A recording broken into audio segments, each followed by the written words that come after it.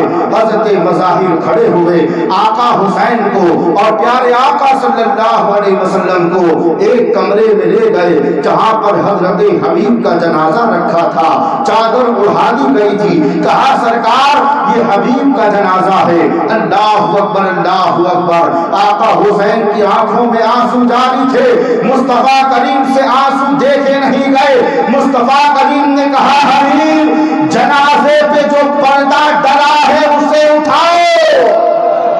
پردہ اٹھایا گیا۔ اس کے بعد آقا کریم صلی اللہ علیہ وسلم نے اپنے نواسے حسین سے کہا حسین دعا کے لیے ہاتھ میں اٹھاتا ہوں، آمین تم کہنا۔ میرے آقا نے اللہ کے حضور اپنے ہاتھوں کو بلند کیا، عرض کرتے ہیں باری الہ یہ دوست حسین کا ہے، اگر یہ نہیں اٹھا تو حسین آج کی دعوت میں ایک لقمہ بھی نہیں کھائے گا۔ میں دعا کرتا ہوں پروردگار حبیب کو زندہ فرما دے۔ یہاں مصطفیٰ کا دعا کرنا تھا، حسین کا آمین کہنا تھا کہ حبیب ابن مظاہر کھڑے ہوئے اور حسین کے قدموں پر گر کر کے کہا کہ آقا حسین حبیب کو یہ جان آپ کے صدقے ملی ہے، جب پکارو گے جہاں سے پکارو گے حبیب اپنی جان قربان کرنے چلا ہے۔